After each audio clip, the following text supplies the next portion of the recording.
एसएलपीएस लोगों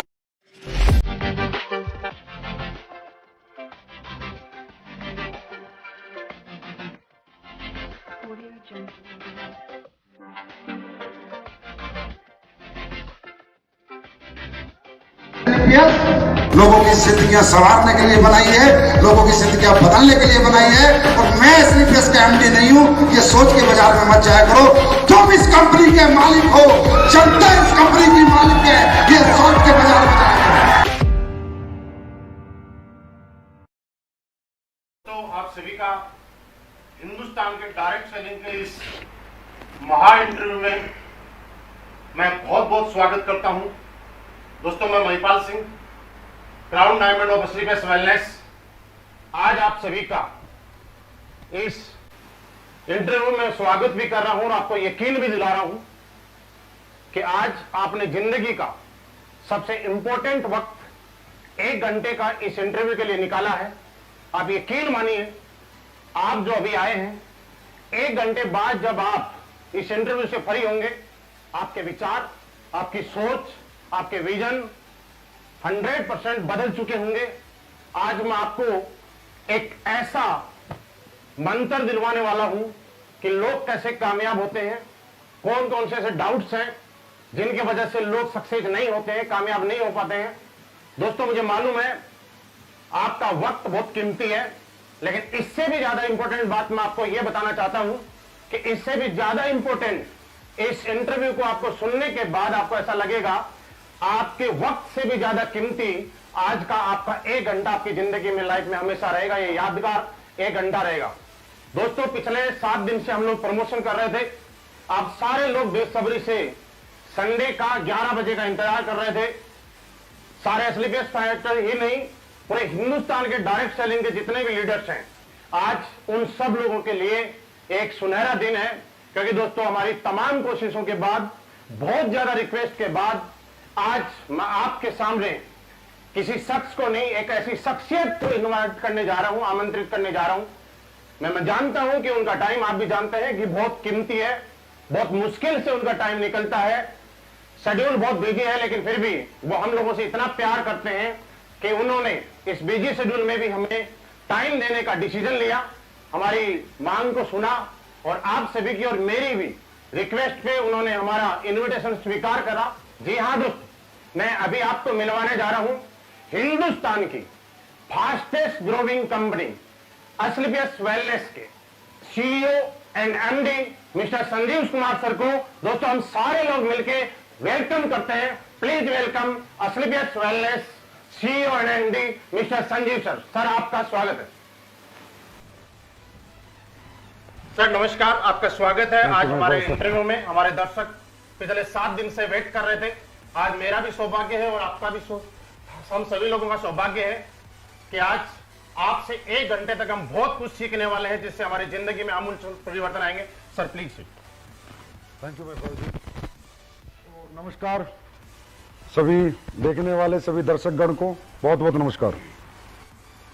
सर, आपका बहुत बहुत स्वागत है। पिछले 7 दिन से जैसे ही हम यहाँ पे प्रमोशन कर रहे थे जी, लोगों ने बहुत सारे सवाल किए, बहुत सारी चीजें आपके पास जानने चाहते हैं। मैं तकरीबन 2000 से ज्यादा सवाल आए थे, सभी के सवाल तो नहीं ले पाया क्योंकि इतने कम टाइम में सबके सवाल लेना थोड़ा मुश्किल है। लेकिन उसके बाद भी मैंने तमाम ऐसे सवाल लोगों के यहाँ पे लिए हैं जिनके आज आपको जवाब देने ही होंगे, क्योंकि जनता जानना चाहती है। और आप में से भी बहुत सारे लोगों ने जो जो मेरे से सवाल किए हैं, मैं उनका जवाब जरूर आपको दिलाऊंगा। दोस्तों, सबसे पहले शुरुआत करते हैं। हमारे एक लीडर है, एसोसिएट है, मुझे नहीं मालूम, मेहताब सिंह चौहान किसी का नाम है। वो ये जानना चाहते हैं सर के बारे में कि सर पहले क्या करते थे, कैसे थे, कहां से आए, कैसे डायरेक्ट सेलिंग में आए। सर, हम ये जानना चाहते हैं कि आप इस इंडस्ट्री में आने से पहले क्या किया करते थे, आपका इस इंडस्ट्री के अंदर आने से पहले किस प्रोफेशन में आप काम करना चाहते थे, आप कहां से हैं, इस बारे में थोड़ा सा आप बताएं। तो सबसे पहले तो नमस्कार सभी दर्शकगण को एक बार फिर। तो महिपाल जी, मैं रहने वाला हूं अपना गाजियाबाद डिस्ट्रिक्ट, और मोदीनगर वहाँ पर एक सिटी है, उसके पास एक गांव है छोटा सा खंजरपुर। बचपन में पढ़ाई लिखाई करने के बावजूद, क्योंकि मेरे पापा आर्मी में थे, तो उनसे इंस्पिरेशन मुझे मिला और मैंने आर्मी ज्वाइन करी। और आर्मी में ही मैंने पहले जॉब की है, आर्मी में मैंने काम किया है और पढ़ाई लिखाई अपना नॉर्मल की है। उसके बाद मैंने आर्मी ज्वाइन कर ली थी। तो मेरा मतलब पहले मैं आर्मी में था। सर बिल्कुल आपने बहुत बढ़िया बताया कि आज के टाइम में हमारे समाज में एक धारणा है कि किसी को अगर सरकारी नौकरी मिल जाए तो सरकार का दामाद बन जाता है। पहले सैलरी मिलती है, उसके बाद पेंशन मिलती है।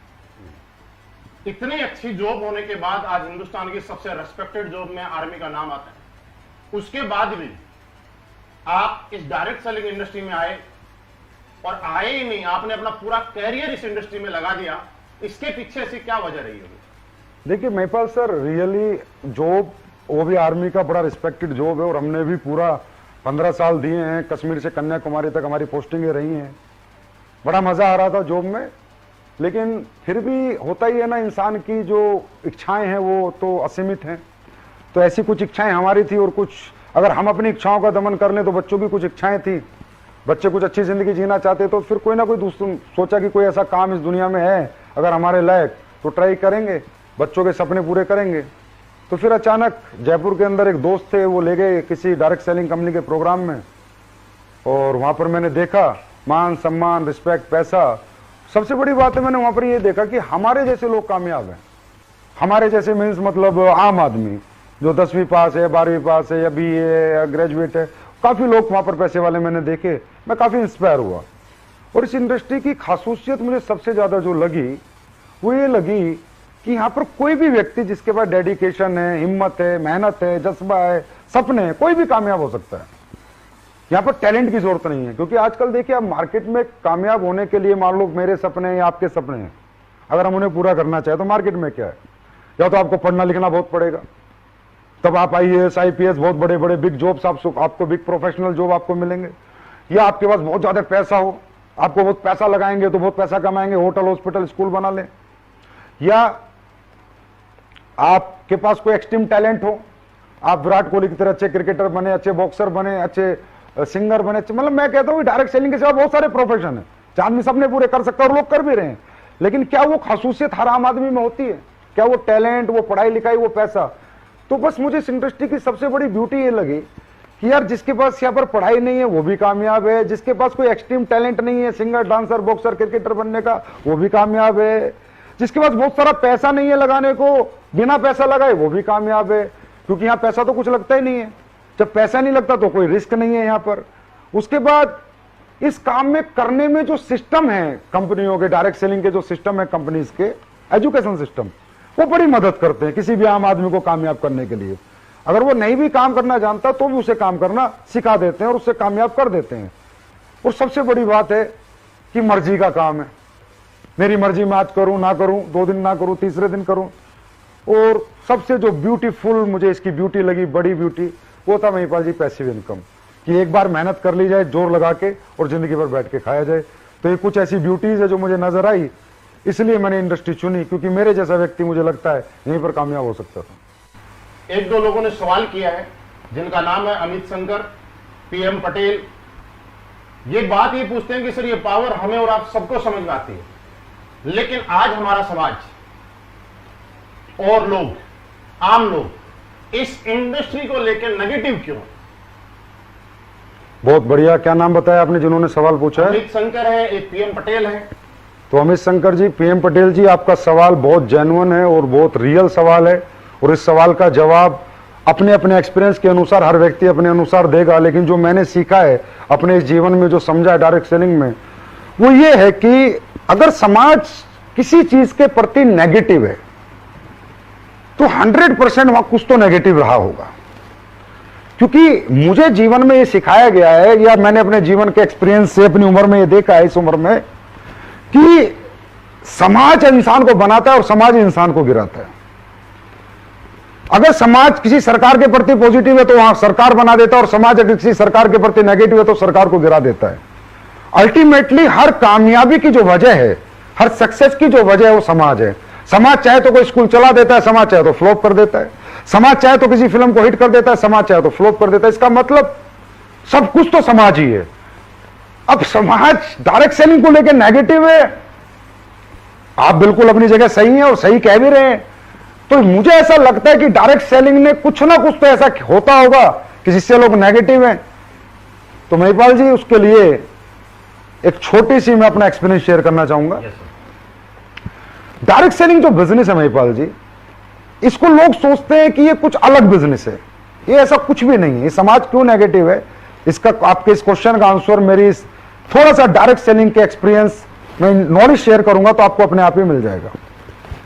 डायरेक्ट सेलिंग इंडस्ट्री जो है, ये कोई स्पेशल इंडस्ट्री नहीं है, कुछ अलग नहीं है। ये बेचने का एक तरीका है, एडवांस वर्जन ऑफ सेलिंग। जैसे दुनिया में पहले कैसे बिकता था, एक आदमी दुकान खोलता था, सुबह आता था, अभी भी खोलते हैं, 12 घंटे अपनी दुकान के अंदर आके माल बेच के निकल जाता था। उसी गली उसी मोहल्ले में बिकता था जहां उसकी दुकान थी। फिर किसी व्यक्ति ने एक एडवांस आइडिया, एडवांस वर्जन लाया फ्रेंचाइजी कॉन्सेप्ट का।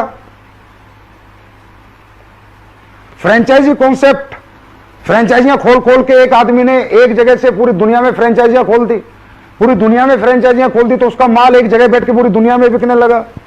फिर एक आदमी आइडिया लाया कि यार मैन टू मैन सेलिंग भी हो सकती है, मैन टू मैन भी आदमी प्रोडक्ट बेच सकता है, मैन टू मैन भी आदमी चीजों को प्रमोट कर सकता है। तो इसे कहते हैं direct selling, man to man selling. तो ये जो मैन टू मैन सेलिंग है, इसका वर्जन है, इसका स्वरूप है डायरेक्ट सेलिंग। अब जिस आदमी ने बनाया, उसने किस लिए बनाया था? उसने महिपाल जी इसलिए बनाया था, प्रोडक्ट की वजह से बनाया था। प्रोडक्ट बेचने के लिए बनाया था, कुछ ऐसे करने के लिए नहीं बनाया कि भाई कुछ भी बेचो, हवा बेचो। क्योंकि फ्रेंचाइजी से क्या बिकता है? प्रोडक्ट। दुकान से क्या बिकता है? प्रोडक्ट। डायरेक्ट सेलिंग में क्या बिकता है? प्रोडक्ट। तो उसने एक इंडस्ट्री बनाई कि जहां पर एक आदमी एक प्रोडक्ट खरीदेगा, अगर उसको प्रोडक्ट अच्छा लगेगा तो उसको शेयर करेगा, ना कि बेचेगा। क्योंकि डायरेक्ट सेलिंग के अंदर सेल्समैन नहीं आते, एमबीए बीबीए करे हुए मार्केटिंग वाले लड़के नहीं आते। डायरेक्ट सेलिंग में समाज का एक आम आदमी आता है।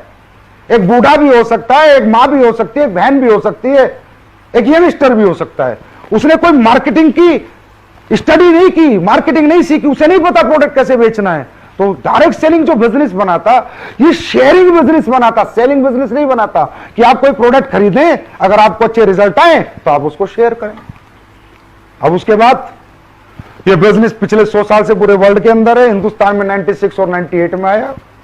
96-98 में जो कंपनियां इसे लेके आई, बड़ी अच्छी कंपनियां थी, बिल्कुल इथिकल प्रोडक्ट के साथ ये बिजनेस लेके आई। इंडिया के अंदर उन्होंने शुरुआत करी, बहुत अच्छा रिस्पॉन्स इंडिया में मिला। मतलब गांव गांव लोग डायरेक्ट सेलिंग में जुड़े। 96 में 98 की बात कर रहा हूं महिपाल जी। अब जब ये रिस्पॉन्स उन कंपनियों को मिला तो ऐसा लगा कि हाँ, हिंदुस्तान के अंदर बहुत बड़ा पोटेंशियल है इस इंडस्ट्री का और बहुत लोगों को एम्प्लॉयमेंट मिलेगा। लेकिन आपको पता है कि हर असली चीज के साथ एक नकली चीज साथ में आती है। हर ओरिजिनल के साथ डुप्लीकेट वर्जन जरूर आता ही आता है। तो जो ओरिजिनल स्वरूप वो लोग लेके आए कंपनी में, अगर आपको वो नाम नहीं लेना चाहूंगा, 2 कंपनी इंडिया की थी, एक इंडिया की एक बाहर की, जिन्होंने इथिकल डायरेक्ट सेलिंग को जन्म दिया अच्छे प्रोडक्ट के साथ। अब जब लोगों ने देखा कि इन कंपनियों की इतना पोटेंशियल है, इन कंपनियों में इतने लोग जुड़ने लग गए, एकदम आतंक मच गया, क्या धंधा आ गया, पैसे कमाने का धंधा आ गया। तो फिर डुप्लीकेट लोग मार्केट में आए और डुप्लीकेट लोगों ने एक चीज देखी, एक उन्होंने आइडिया लिया या कह सकते हो मार्केट का सर्वे किया कि हिंदुस्तान में तो पैसा कमाने का तरीका दे दो तो ही लोग जुड़ जाते हैं। तो उन लोगों ने क्या किया, उन लोगों ने कुछ कंपनियों से सीखा। जैसे एक बाहर की एक कंपनी आई थी, गद्दा बेचती थी, 80,000 का गद्दा 2001-2 में। तो हमारे इंडिया के लोगों ने कहा, जो इंडिया के जो डायरेक्टर बने, बाद में कंपनियां बनी, कि यार 80,000 का गद्दा बिक जाता है 2001 में, उस मंदे जमाने में, तो इसका मतलब हिंदुस्तान में लोग कुछ भी खरीद सकते हैं। क्योंकि हिंदुस्तान की एक मजबूरी है, हिंदुस्तान में अनएम्प्लॉयमेंट बहुत है, एक बात, और हिंदुस्तान इमोशनल कंट्री है, यहां रिलेशन बिकते हैं, रिश्ते बिकते हैं, प्रोडक्ट नहीं बिकते। तो उन लोगों ने क्या किया, जो इथिकल डायरेक्ट सेलिंग शुरू हुई थी, अच्छे प्रोडक्ट बेच के अच्छे पैसे कमाने की शेयरिंग इंडस्ट्री जो शुरू हुई थी, उन्होंने उसको साइड हटाया और कुछ भी हवा ले आए। कोई ऑनलाइन कंप्यूटर एजुकेशन ले आया, कोई वेब स्पेस ले आया, कोई गद्दे ले आया, कोई कपड़े ले आया, ऐसे ऐसे प्रोडक्ट लेके आए जो किसी के काम के नहीं थे। और फिर उन्होंने लोगों के इमोशंस और रिलेशन की ताकत से उन्हें बेचा और कंपनियों ने पैसा बनाया। लीडरों ने भी पैसा बनाया, लेकिन वो पैसा कंपनी और लीडर बनाते गए पर समाज का एक बहुत बड़े वर्ग को नेगेटिव करते गए। कैसे? फॉर एग्जाम्पल, आपने किसी ऐसी कंपनी में जुड़ गए जिसके product no need, no use, no worth के हैं, ना आपके काम के हैं, ना आपकी जरूरत के हैं, और कोई व्यक्ति आपको एक लालच देता है कि 2 बनाओगे तो इतने मिलेंगे, 4 बनाओगे तो इतने मिलेंगे, और आपने पैसे दे दिए। इस तरह 100 लोगों ने पैसे दे दिए। सर, दुनिया की कोई भी डायरेक्ट सेलिंग कंपनी में अगर 100 लोग जुड़ते हैं महिपाल जी, तो काम 10 ही करते हैं। चाहे हमारी कंपनी में जुड़े, चाहे एमवे में जुड़े, चाहे मोदी केयर में जुड़े, चाहे वेस्टीज में जुड़े, जितनी भी कंपनियों में जुड़े, काम 10 ही लोग करते हैं, 90 लोग सिर्फ प्रोडक्ट के यूजर होते हैं। तो जब उन कंपनियों ने जिन्होंने सिर्फ हवा बेचने का धंधा बनाया, लोगों के रिश्ते बेचकर पैसे कमाने की सोच बनाई, रिलेशन के साथ खेला, इमोशन के साथ खेला, उन कंपनियों के प्रोडक्ट जब 100 लोगों को बेचे गए, तो जो 90 लोग थे ना, जिन्होंने एक्साइटमेंट में खरीद लिए, और जब वो प्रोडक्ट उनके काम पे नहीं आया ना, तो उन्होंने टांड पे फेंक दिया और फिर गाली देनी शुरू करी उस व्यक्ति को जिसने उनको वो प्रोडक्ट दिया था। फिर कहना शुरू किया, ये बेकार काम है, ये जोड़ने का काम है, ये कंपनी वाले मूर्ख बनाते हैं, बेवकूफ बनाते हैं। और वो 10 लोग जो हर कंपनी में 100 में से 10 काम करते हैं, उन्होंने झंडे उठा लिए, मालाएं पहनाई, बुके दिए, वो कहते हैं पॉजिटिव इंडस्ट्री, अच्छी इंडस्ट्री है। मतलब हमने 100 लोगों को जोड़ा, 90 को नेगेटिव किया, 10 को पॉजिटिव, 90 को नेगेटिव, 10 को पॉजिटिव। अल्टीमेटली इन कंपनियों की वजह से, जिनके प्रोडक्ट लोगों की जरूरत के नहीं है, जिनके लोगों की नीड के नहीं है, और लोगों को जो लालच देखकर अपने साथ जोड़ लेते हैं, और फिर वो लोग काम तो करते नहीं है और प्रोडक्ट उनके काम का नहीं होता, तो वो जो वर्ग है समाज का, वो बहुत नेगेटिव है इस बात को लेके। तो असली जो नेगेटिविटी है वो यहां से शुरू हुई। मतलब हम ये समझ पा रहे हैं कि डायरेक्ट सेलिंग का जो स्वरूप था वो कुछ और था, लेकिन हिंदुस्तान के लोग इमोशनल हैं, हिंदुस्तान के लोग अपनों पे भरोसा करते हैं। यहाँ पे प्रोडक्ट नहीं बिकते, फेस बिकता है, फेस वैल्यूज बिकती है। उसकी वजह से लोगों ने यहाँ के लोगों को यूज किया, और एक बहुत बड़ा तबका जो नेगेटिव हुआ, उसके पीछे लोग जिम्मेवार नहीं है, कहीं ना कहीं कोई कंपनी जिम्मेवार है। जैसे कि आपने देखा होगा, हिंदुस्तान में धनलक्ष्मी यंत्र, बजरंगबली यंत्र, शनि यंत्र, क्या क्या बिक जाता है। इमोशनल लोग हैं, समझ, बेचारे बहुत सीधे साधे लोग हैं। मामा भांजे के पास गया, भांजा खरीद लेता है, चाचा भतीजे के पास गया, भतीजा खरीद लेता है, वो उसे खरीदता है सर, उसकी विश्वास को, उसके यकीन को खरीदता है, उस रिश्ते को खरीदता है, प्रोडक्ट को नहीं खरीदता। और ये जो कंपनियां हैं जो गलत तरह के प्रोडक्ट लेके आई थी, इन्हें कहते हैं नेगेटिव प्रोडक्ट। अभी नेगेटिव प्रोडक्ट की एक लिस्ट है, जो नेगेटिव प्रोडक्ट लेके आई थी, उन्होंने रिश्तों से खेला, और इस तरह क्या हुआ कि 100 लोग अगर किसी कंपनी में जुड़े तो 90 नेगेटिव हैं। और सर, ये 20 साल से ये काम चल रहा है, तो आप ये मान लीजिए कि समाज का हर एक आदमी किसी ना किसी कंपनी का जला हुआ है। हाँ, ये बात सही है कि डायरेक्ट सेलिंग के बारे में हम लोग किसी को बात करते हैं, तो जब लोगों से बात होती है तो वो लोग बोलते हैं कि दूध का जला छाछ भी फूंक फूंक के पीता है, लेकिन यहाँ तो छाछ के जले हुए बैठे हैं, वो क्या फूंक के पिए। लेकिन आगे मैं बात बढ़ाते हुए आपसे पूछना चाहूंगा, जैसा आप बोल रहे थे कि मार्केट नेगेटिव नहीं था, लोग समाज नेगेटिव नहीं था, कुछ नेगेटिव प्रोडक्ट्स थे जो no need, no worth, no use के थे, जिसकी वजह से मार्केट में नेगेटिविटी आई। तो अगर इतने नेगेटिव प्रोडक्ट हैं, तो फिर ऐसी कंपनियां मार्केट में क्यों चल रही है, वजह क्या है? अब ये बहुत अच्छा क्वेश्चन है। मुझसे भी कई लोग बोलते हैं कि सर, आप बात करते हो इन कंपनियों के बारे में, इस तरह से बताते हो कि इथिकल डायरेक्ट सेलिंग नहीं करते, लीगल नहीं है। सर, ये कंपनियां इसीलिए चल रही है क्योंकि जब तक दुनिया में रिश्ते चलते रहेंगे, बाप बेटे का रिश्ता खत्म नहीं होगा, भाई बहन का रिश्ता खत्म नहीं होगा, मामा भांजे का खत्म नहीं होगा, चाचा भतीजे का खत्म नहीं होगा, वो यकीन, वो विश्वास जब तक बना रहेगा, जब तक ये कंपनियां चलती रहेगी। दूसरी बात, जब भी इन कंपनियों में कोई आदमी पहली बार सेमिनार देखने जाता है, उसे क्या पता, वो तो देखता है स्टेज के ऊपर, अरे भाई ये करोड़पति, ये अरबपति, मोटिवेशन मिलता है उसे, कहता भाई मैं भी बन जाऊंगा, फिर वो पैसे दे देता है बेचारा वहां पर। उसे क्या पता कल तेरे साथ क्या होगा, तुझे मार्केट से रिस्पॉन्स मिलेगा या नहीं मिलेगा, उसे नहीं पता ना, मार्केट से कल रिस्पॉन्स मिलेगा या नहीं मिलेगा, कल तेरे साथ क्या होगा। तो वो व्यक्ति वो उनके मोटिवेशन के जंजाल में फंस के वहां पर घुस जाता है, और पहली बार होता है। देखिए सर, मैं एक बात बताना चाहता हूं, और जितने लोग सुन रहे हैं इस बात को बड़ा ध्यान से सुने। जो भूखा आदमी होता है ना, यहां पर कौन आते हैं डायरेक्ट सेलिंग में, कौन आते हैं? Middle class, lower middle class, upper middle class, ये सब भूखे होते हैं, इनके पास सपने होते हैं।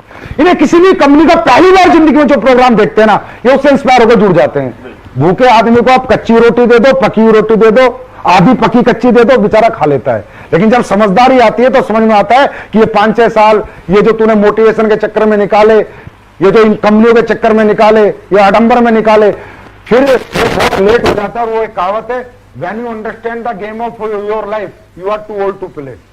वो 5-6 साल उसके बर्बाद हो जाते हैं। तो ये एक बहुत बड़ा रीजन है कि पहली बार लोग आते हैं और इस मोटिवेशन के जंजाल में फंस के बाद में जब तक उन्हें बेचारों को समझ आती है तब तक समय उनका बीत चुका होता है।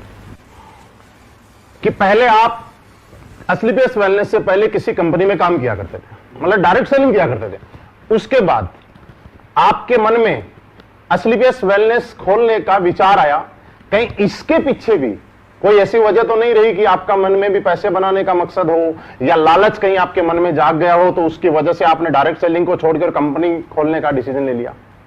इसमें ना महिपाल जी एक सवाल मेरे पास भी आया था। वो सवाल ये था कि सर डायरेक्ट सेलिंग में लोग बहुत पैसे कमा लेते हैं, मर्जीज फरारी ले लेते हैं, लेकिन उसके बावजूद भी उनकी सोशल रिस्पेक्ट नहीं होती। तो वहां से मेरी कहानी वहीं से मैच होती है। तो मैं उन लोगों को जवाब देना चाहता हूं, बिल्कुल सही बात है कि डायरेक्ट सेलिंग के लीडर की सोशल रिस्पेक्ट नहीं है, जबकि होनी चाहिए।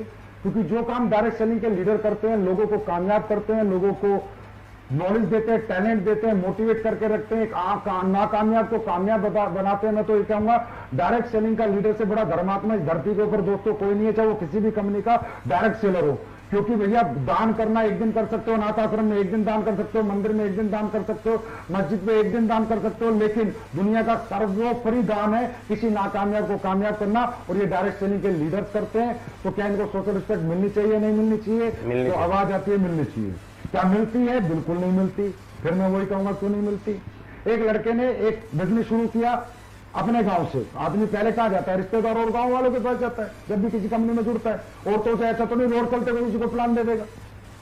अब जब वो उनके पास जाता है, वो उसकी भरोसे में बात मान के विश्वास करके पैसे दे देते हैं उसे, रिश्तेदार भी और सारे गांव वाले भी।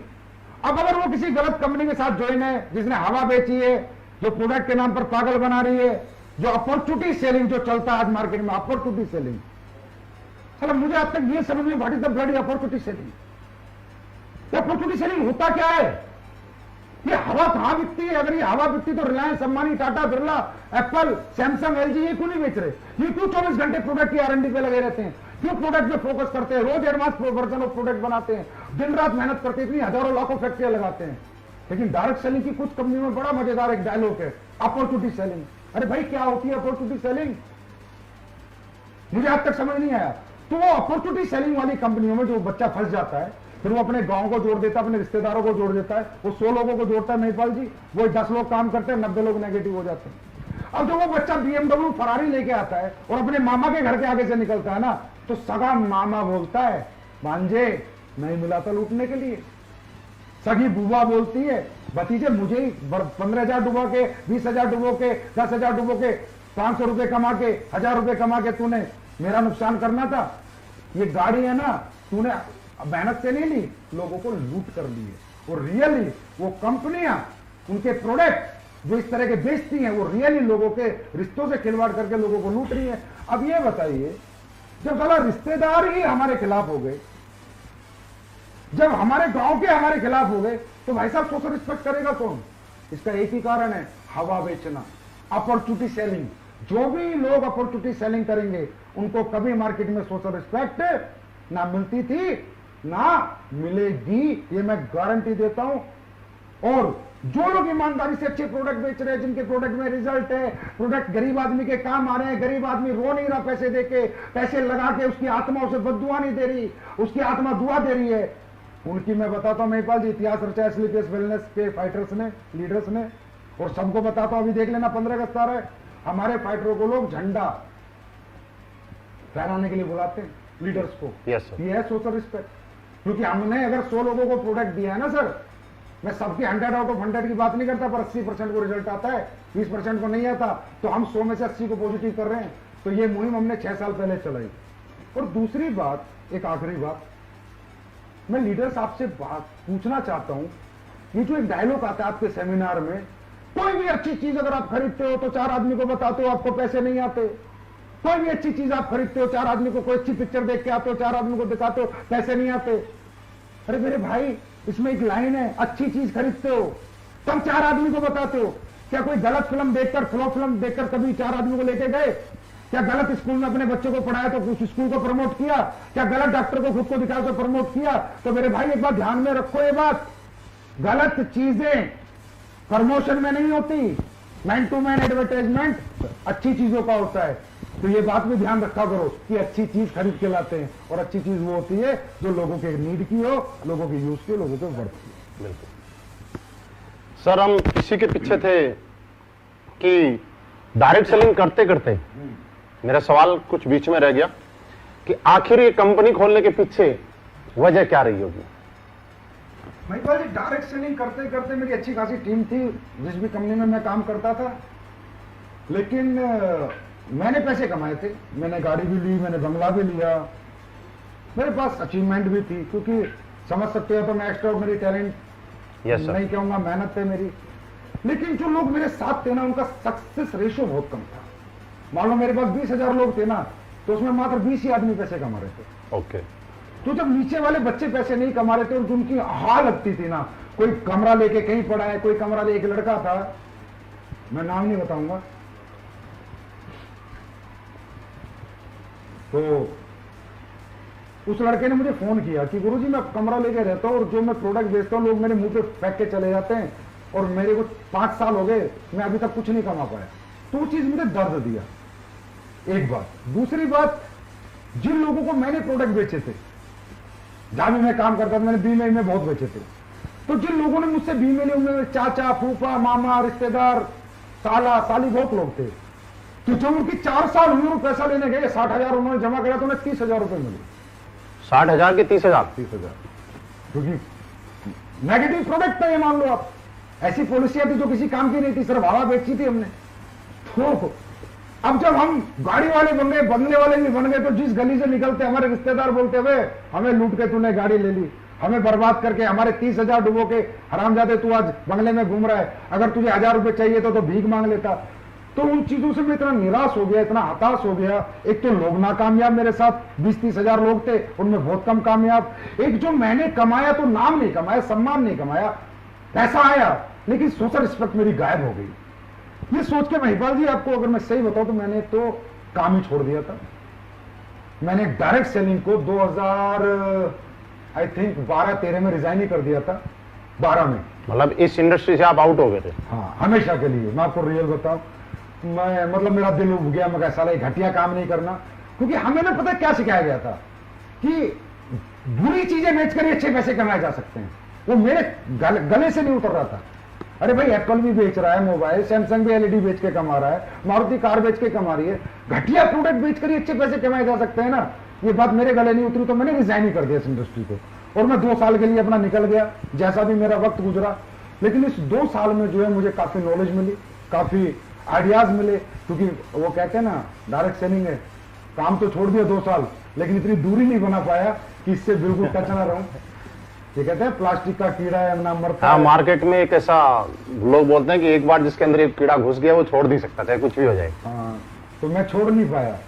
तो मैंने फॉरेन कंट्रीज में बात, यूएसए वगैरह के कुछ लोग मुझसे जुड़ गए थे, कनाडा के कुछ लीडर जुड़ गए थे, तो डिस्कशन होने लगा। तो जैसे डिस्कस होता है इंडियन एमएलएम इंडस्ट्री, वहां की इंडस्ट्री, तो काफी डिफरेंस मैंने देखा उन कंट्रियों में ना करोड़ों अरबों खरबों के टर्नओवर से सर डायरेक्ट सेलिंग कंपनियों के कारण, बिकॉज ऑफ प्रोडक्ट। वो लोग कहते हैं, उनकी पंच लाइन है बिजनेस करने की, उनकी बाहर की डायरेक्ट सेलिंग कंपनी की, कि इतना जबरदस्त प्रोडक्ट बनाओ जिसकी टक्कर का ट्रेडिशनल मार्केट में ना मिले। ओके। वो कहते हैं कि अगर तुम्हारी क्वालिटी ट्रेडिशनल मार्केट में मिल गई तो तुमने डायरेक्ट सेलिंग कंपनी क्यों बनाई और क्यों प्रोडक्ट बेचे। मतलब उनका प्राइमरी प्रोडक्ट सेलिंग है, अपॉर्चुनिटी भाड़ में जाए बाद में सेकेंडरी है। और आज इंडिया में अगर मैं बात करूं, सबसे बड़ा टर्नओवर किसका है? एमवे का। क्यों है? प्राइमरी प्रोडक्ट सेलिंग है। 3,000 करोड़ का टर्नओवर है। ये हवा बेचने वाली कंपनी अभी तक नहीं कर पाई, ना कभी कर पाएगी 3,000 करोड़ का। क्यों? क्योंकि उनके पास प्रोडक्ट नहीं है। तो बाहर जब मुझे ये नॉलेज मिली कि इथिकल डायरेक्ट सेलिंग करी जा सकती है अगर प्रोडक्ट आपका ऐसा हो कि जिसकी टक्कर का प्रोडक्ट ट्रेडिशनल मार्केट में ना हो, आप डंके की चोट पे अपना प्रोडक्ट बेच सको और लोगों को कह सको कि तू हमारी कंपनी से ले, बाजार में तुझे इस क्वालिटी का प्रोडक्ट। मतलब एक बार अगर उस कंपनी का प्रोडक्ट किसी ने यूज किया तो जिंदगी भर वो दीवाना हो जाए उस प्रोडक्ट का। रीपरचेज करे, बार बार हमें याद करे, जिस आदमी ने प्रोडक्ट दिया उसकी इज्जत करे, उसको रिगार्ड करे, उसको दुआएं दे, उसे बददुआएं ना दे। तो जब सी मुझे ये बात पता चली कि बुरी चीजें नहीं, अच्छी चीजें बेचकर भी डायरेक्ट सेलिंग हो सकती है, तब फिर मैंने विचार बनाया कि चलो भाई शुरुआत करते हैं। जैसे आपने एक अभी कहा कि सर आपके मन में लालच तो नहीं था कंपनी बनाने के पीछे, तो महिपाल जी जब मुझे नॉलेज हो गई कि भाई अच्छी प्रोडक्ट भी हैं, दुनिया में अच्छी कंपनियां भी हैं जिनके अच्छे प्रोडक्ट बेचकर आप अच्छे पैसे कमा सकते हो, और नीड के प्रोडक्ट, यूज के प्रोडक्ट, वर्क के प्रोडक्ट। तो मैंने क्या किया, आकर कंपनियां सर्च करनी शुरू करी। फॉरेन कंपनी में तो मैं काम नहीं करना चाहता था, तो मैंने इंडियन कंपनी ज्यादातर सर्च करी कि चलो यार अच्छी कंपनी में काम करते हैं। बहुत अच्छी अच्छी कंपनी इंडिया में भी, ऐसी बात नहीं है। मैंने उनके प्रोडक्ट देखे, बहुत अच्छे प्रोडक्ट मिले मुझे। कुछ कंपनियों के तो पैसा नहीं, कोई कंपनी पैसा दे रही है तो प्रोडक्ट नहीं। कहीं ना कहीं मुझे उनकी नीयत में वो चीज लगी नहीं जो होनी चाहिए, खोट कहीं ना कहीं दिखा। मतलब सारा प्रोडक्ट अच्छा है तो कंडीशन इतना, कंडीशनल प्लान इतना है कि पैसा नहीं दे रहे, और पैसा दे रहे हैं तो प्रोडक्ट के नाम पे कूड़ा कचरा दे रहे हैं। तो फिर मैं हताश हो गया। मतलब इंडिया की कोई कंपनी मैंने नहीं छोड़ी, कंपनियां बहुत अच्छी हैं, लेकिन मैं कह सकता हूं मेरे विचारों पे वो खरी नहीं उतरी। तो मैंने सारी कंपनी ट्राई करी है महिपाल जी, कोई छोड़ी नहीं। मैं नेटवर्किंग करना चाहता था, मैं कंपनी कभी नहीं खोलना चाहता था। ये बात मैं सबको बता रहा हूं, मैं कभी जिंदगी में कंपनी खोलना नहीं चाहता था, क्योंकि कंपनी खोलना एक नेटवर्कर का काम ही नहीं है। मैं एक मोटिवेटर था, एक ट्रेनर था, एक लीडर था। मुझे पैसिव इनकम में जो मजा आता, किसी कंपनी में काम करके 10-20 लाख का नेटवर्क बना के जो आज मैं जिंदगी जी रहा होता, आज वो नहीं जीता। आज लाखों लायबिलिटीज मेरे ऊपर है। मैं पहले भी जानता था, इतना मैच्योर था कि कंपनी बनाना अपने आप में बहुत बड़ी जिम्मेदारी है, बहुत बड़ा प्रेशर है। आपको हर दिन हर घंटे फोकस रहना पड़ेगा। आप कभी भी कंपनी मालिक होकर पैसिव इनकम नहीं ले सकते। तो महिपाल जी मैं कंपनी नहीं बनाना चाहता था। मतलब आपका कंपनी बनाने का कोई मकसद नहीं था? बिल्कुल नहीं। ये कंपनी मैं ऐसा समझ सकता हूं कि चाहत में नहीं, मजबूरी में बनी है। मैं बताता हूं आपको, मैंने फिर एक कंपनी फाइनल करी लास्ट में कि चलो भाई इसमें काम करते हैं, सितंबर 2014 में। बस आज फाइनल करी, कल उसकी भी नियत में खोट दिखा। मतलब कहीं दिखाई नहीं कि कोई लोगों के लिए कुछ करने आ रही है, पब्लिक के लिए कुछ समर्पण के साथ आ रही है कोई कंपनी। ऐसा लग रहा है बस सब लोग का माल निकाल लो जितना निकाल सकते हो। बस फिर मैंने कहा चलो भाई ये झंडा हम ही पकड़ते हैं। लालच था, किस चीज का लालच था? जो लोग मेरे साथ जीवन लगाया था, जो नाकामयाब हो गए थे, उनको कामयाब करने का लालच था। लालच था मुझे उन लोगों के लिए जो 6-6 साल से कंपनियों में धक्के खा रहे हैं, और आज उनके घर वाले कहते हैं तूने क्या घटिया प्रोफेशन चुना, और जिनको कामयाबी नाम की चीज दूर दूर तक नजर नहीं आ रही, उनको कामयाब करने का लालच था। हर दुखी नेटवर्कर जितना था इंडिया में, उसको सुखी करने का, हर नाकामयाब नेटवर्कर को कामयाब करने का लालच मुझ में कल भी था, आज भी और हमेशा रहेगा। और इसी लालच ने कंपनी खुलवाई, क्योंकि मैंने ये सोचा कि संजीव कुमार, जब तेरे जैसे टैलेंट को कोई प्लेटफॉर्म अच्छा नहीं लग रहा, तो हजारों लाखों लोग तेरी तरह तड़पे हुए हैं जिन्हें एक अच्छे प्लेटफॉर्म की तलाश होगी, अच्छे एथिक्स, अच्छे प्रिंसिपल, अच्छे प्रोडक्ट, अच्छे प्लान की तलाश होगी। तब मैंने झंडा उठाया और 6 साल से आप लोगों के साथ लेके चल रहा हूं। एक सवाल सर है कि इतना आपने रिसर्च किया, तकरीबन आप बता रहे हो कि 1.5-2 साल आपने गैप दिया, उसके बाद रिसर्च किया, आपको कोई कंपनी अच्छी नहीं मिली, कुछ कमी कहीं मिली, कहीं कमी कुछ मिली, उसके बाद भी आपने कंपनी खोलने का रिसर्च किया।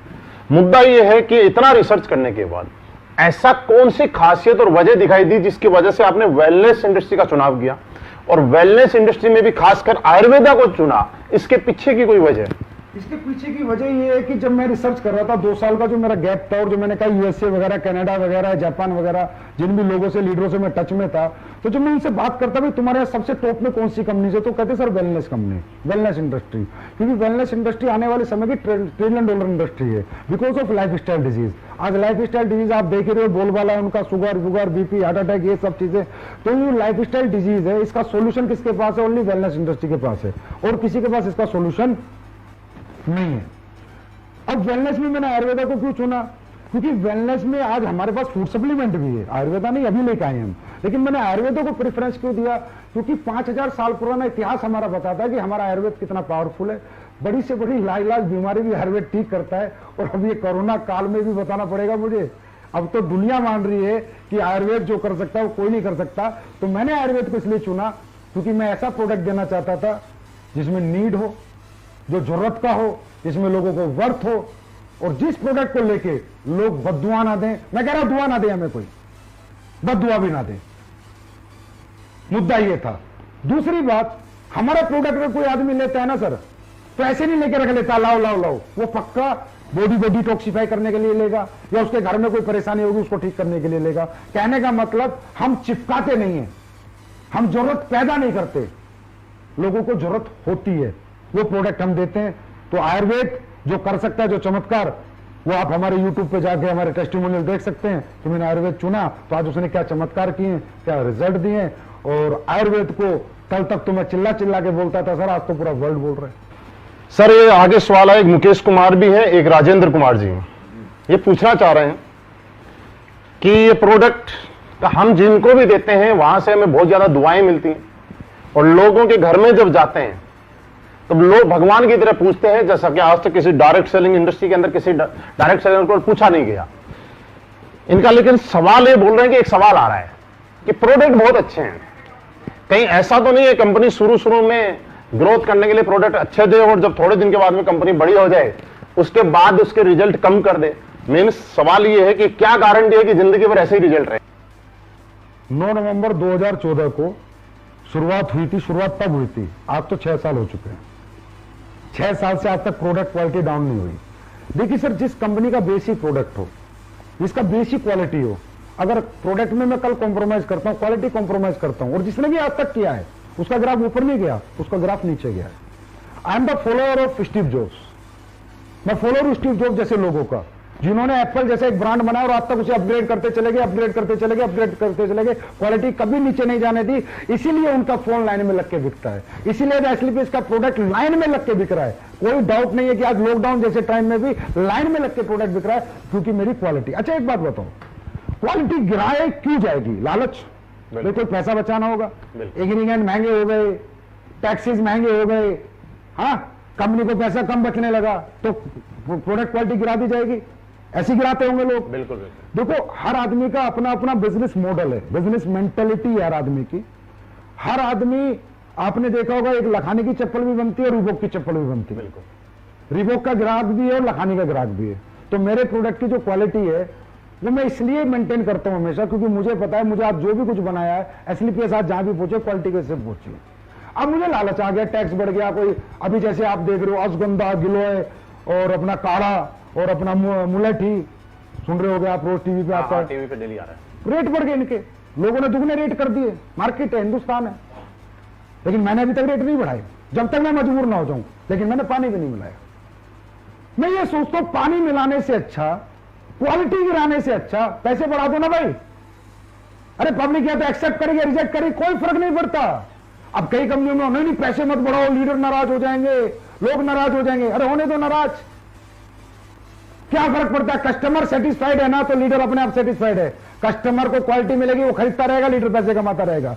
मैं लीडरों की नाराजगी कभी नहीं देखता कि लीडर कहां नाराज होंगे कहां नहीं होंगे। मैं ये देखता हूं कस्टमर नाराज नहीं होना चाहिए। अगर कस्टमर नाराज है तो लीडर खुश रह ही नहीं सकता। और कस्टमर कब खुश रहेगा? जब उसको क्वालिटी प्रोडक्ट मिलेगा, उसको रिजल्ट आएगा। मैं मतलब शॉर्टकट में बताता हूं जी, अगर मुझे कभी ऐसा लगा तो मैं रेट बढ़ा दूंगा, लेकिन क्वालिटी नहीं गिराऊंगा। सर एक लक्ष्मण ढूकिया जी हैं जो सवाल पूछते हैं कि सर जब मार्केट में जाते हैं तो बार बार एक चीज आती है और कुछ दूसरी कंपनी के लोग भी उनको ये बोलते हैं कि सर एसलीपीएस वेलनेस के प्रोडक्ट महंगे बहुत हैं, इतने महंगे क्यों हैं? भाई देखो, ये सवाल मेरे सामने भी बहुत आता है। अब इसका जवाब मैं ऐसे कैसे दूं कि भाई प्रोडक्ट महंगे किए गए हैं, मैंने किए हुए हैं? नहीं, ऐसा नहीं है। इसको ध्यान से समझना, मैं सभी जितने भी लोग सुन रहे हैं ध्यान से समझिए।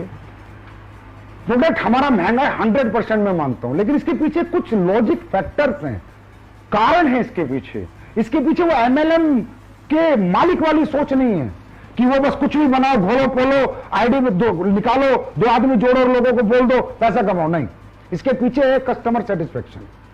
सर हमारे प्रोडक्ट के लिए मैं कह सकता हूं सबसे महंगा पर सबसे अच्छा। यस, सबसे महंगा सबसे अच्छा।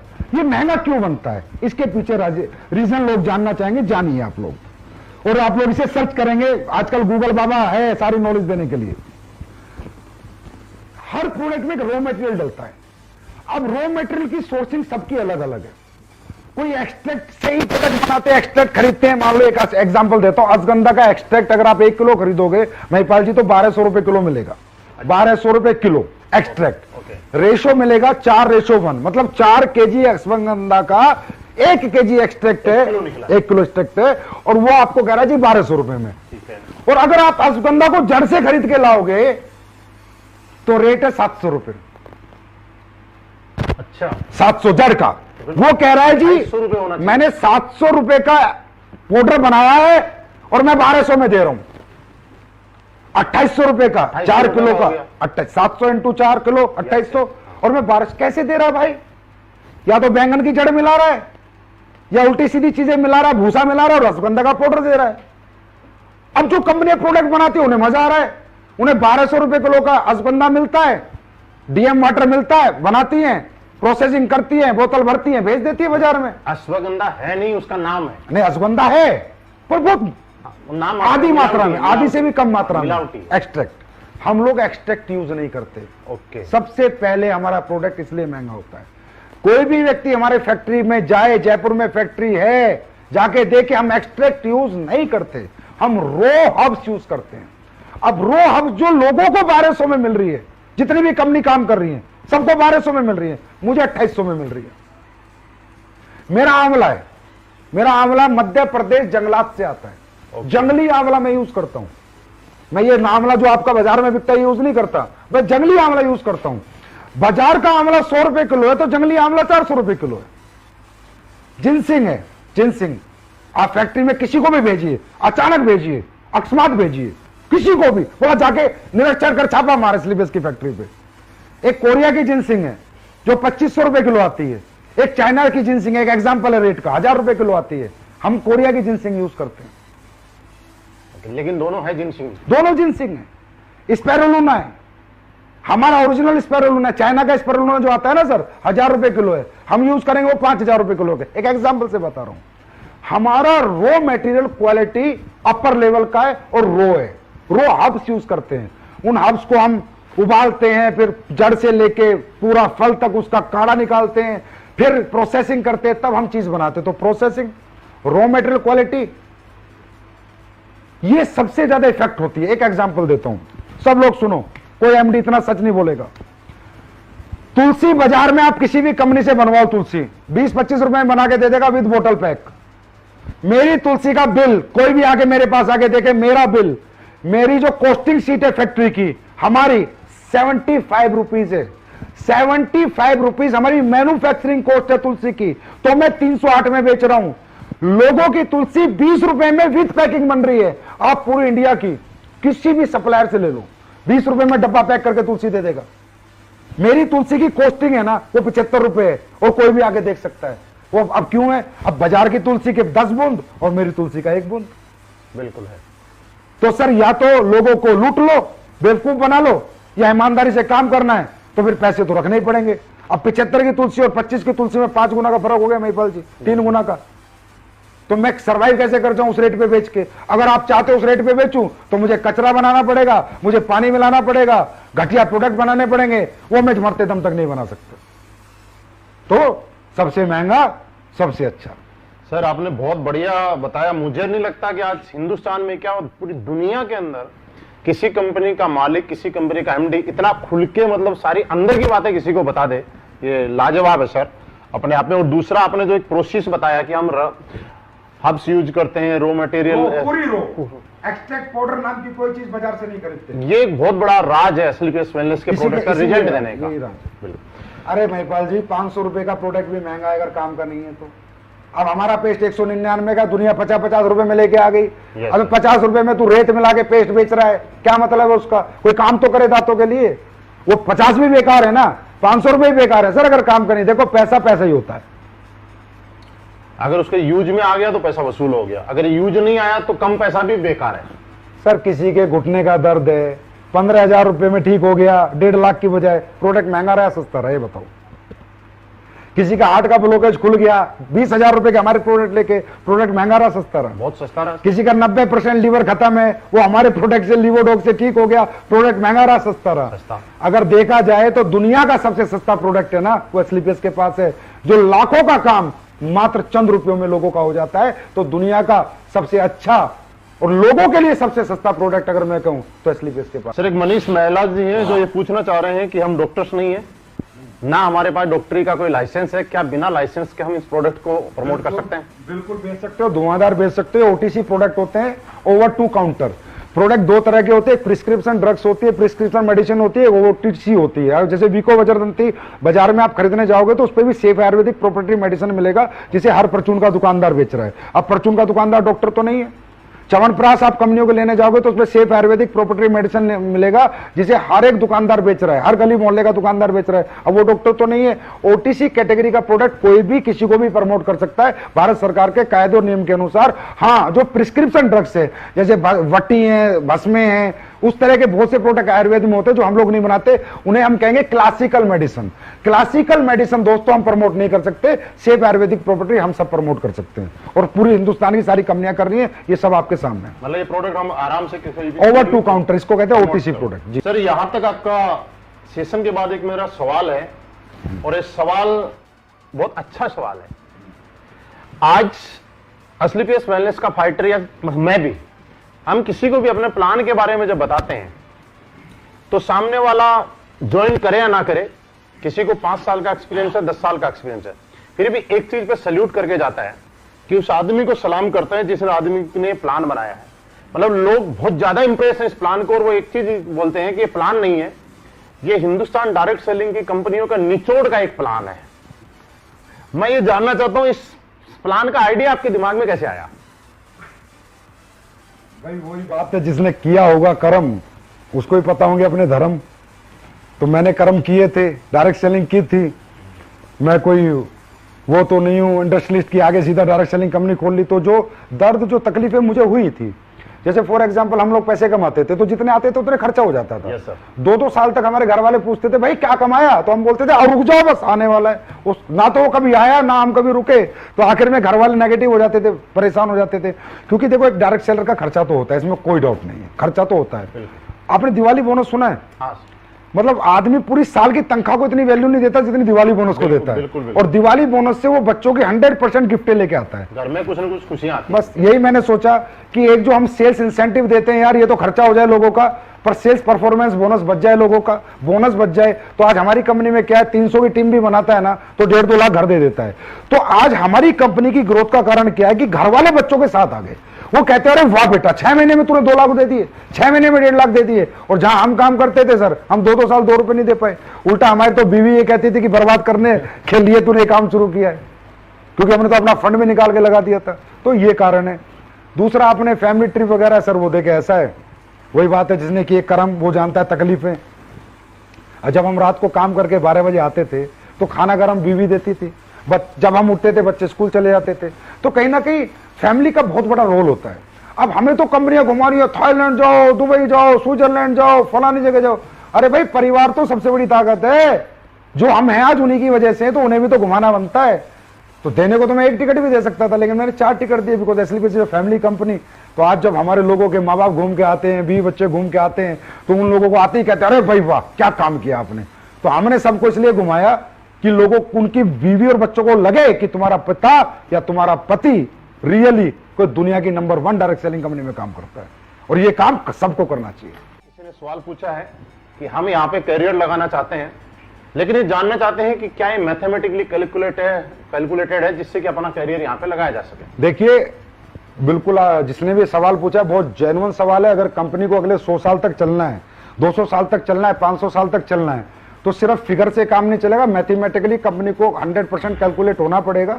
हमारा plan 100% mathematically percentage wise calculated है, और कंज्यूमर अफेयर्स में ये प्लान हमारा जमा है, हो चुका है। और अभी मैं सबके लिए बता दूं, सब लोग सुने कि आने वाले समय में डायरेक्ट सेलिंग गाइडलाइंस के आई थी, अभी रूल आ रहे हैं। रूल मतलब कानून आ रहा है, और कानून में साफ साफ लिखा हुआ है, वो लोग भी सावधान हो जाएं जो इधर उधर चिल्लर पिल्लर कंपनियों में घूम रहे हैं। साफ साफ लिखा है कि मैथमेटिकली कैलकुलेशन आपको रूल्स आने के बाद अपने पेपर्स जमा जब आप कराओगे तो आपको देना पड़ेगा, परसेंटेज वाइज आपको पैसा बांटना पड़ेगा। आप कुछ भी नहीं लिख के दे सकते 1000 रुपए का पेयर दे रहा हूं, 2000 का दे रहा हूं, 5000 यहां मिलेंगे, नहीं, मैथमेटिकली लाना पड़ेगा क्योंकि ये तो रूल्स में है सर। और हमें आज एसएलपीएस एक ऐसा ब्रांड है जहां जिसकी तरफ सरकार भी इज्जत से देखती है कि हां अच्छे लोग अच्छा काम करते हैं, तो हम सरकार के खिलाफ भी काम नहीं कर सकते।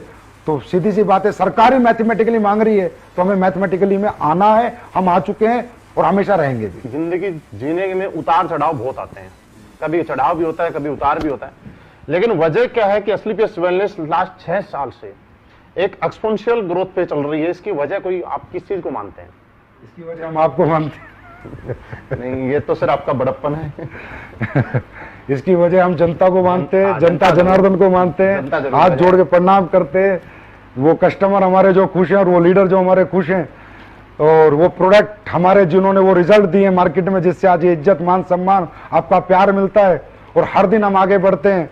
मेरे के मतलब रोंगटे खड़े हो रहे हैं बताते हुए कि जब लॉकडाउन शुरू हुआ था, जिस सेल पे हम थे पिछले हफ्ते हमने वो सेल क्रॉस कर दी। अब इसे क्या बताऊं मैं, अब कई बार तो मुझे भी समझ नहीं आता कि ये कैसे हो रहा है। लगता है महाकाल बाबा या भगवान या अल्लाह खुदा गॉड वाहेगुरु कर रहे हैं और लोग कर रहे हैं। और अचीवर्स टेस्टिमोनियल हैं, उनसे भी ग्रोथ है कि जो लोग बेचारे कहीं कामयाब नहीं हुए थे वो 2-2 साल में कामयाब हो गए, उन्हें देख के भी ग्रोथ है। और प्रोडक्ट के रिजल्ट सबसे बड़ा हमारा ग्रोथ का कारण है, क्योंकि कस्टमर जब दुआ देगा ना सर किसी भी कंपनी को, तो उसके लीडर भी और वो कंपनी भी दोनों फलेंगे और फूलेंगे। कस्टमर की दुआ बहुत जरूरी है। सर एक सवाल है, आज एसएलपीएस वेलनेस में जितने भी अचीवर हैं मैक्सिमम लोग फ्रेशर हैं और दूसरा बहुत सारे लोग ऐसे हैं जो पहले से किसी न किसी डायरेक्ट सेलिंग इंडस्ट्री में काम किया करते थे। लेकिन वजह क्या है कि एक लंबे टाइम तक एक डायरेक्ट सेलिंग ने दूसरी कंपनी में किसी भी अदर कंपनी में काम करने के बाद वो कामयाबी नहीं ले पाया जिसके कंपेयर 6 महीने के अंदर वो यहाँ पे अपना वजूद बना पाया और एक बहुत बड़ा रिकॉर्ड बना पाया। ऐसा क्या है? देखिए सबसे पहले तो किसी भी कंपनी में जो काम करते थे ना, मैं वो कहूंगा जो झोलर कंपनी है जिनका मतलब हिसाब किताब ही हवा बेचने का है ना, उनके लिए लोग सावधान हो जाएं। भाई मैं एक बात कहता हूं, पैसे ही कमाने हैं ना तो किसी अच्छी कंपनी में काम कर लो भाई, हमारी में मत करो, किसी और में कर लो। अच्छे प्रोडक्ट बेचो यार, कम से कम ये तो सोचो तुम्हारा बाप सीने के 2 बटन खोल के बाजार में निकले कि मेरा बेटा BMW लेकर आया है तो दुनिया का भला करके लाया, मर्सिडीज लेकर आया दुनिया का भला करके लाया है। ये तो ना कहे तुम हमारे बाप को माँ को लोग अरे तेरे बेटे ने पूरा गांव लूट लिया, पूरा शहर लूट लिया, ऐसे घटिया प्रोडक्ट बेचे, ऐसे घटिया चीजें बेची जो आज हमारे लोगों के किसी काम की नहीं है। तो मेरा कहने का मतलब है, पहले तो उन लोगों के लिए मैसेज है, भाई अपनी इज्जत से बड़ा पैसा नहीं होता, अपने माँ बाप के सम्मान से बड़ा सम्मान नहीं होता, तो अच्छी सम्मानित कंपनियों में काम करो, बहुत अच्छी कंपनी, मेरी में मत आओ, किसी और में चले जाओ, लेकिन अच्छी कंपनियों में जाओ। अब जो लोग वो 5-6 साल से कामयाब नहीं हुए सर और यहां कामयाब हो गए, तो मेरा आपसे क्वेश्चन है कि वहां कामयाब क्यों नहीं हुए, यहां कामयाब हो गए, उनमें कोई कमी थी क्या? नहीं, अगर कमी होती तो वहां भी कामयाब नहीं होते, यहां भी नहीं यहां होते। भी नहीं होते।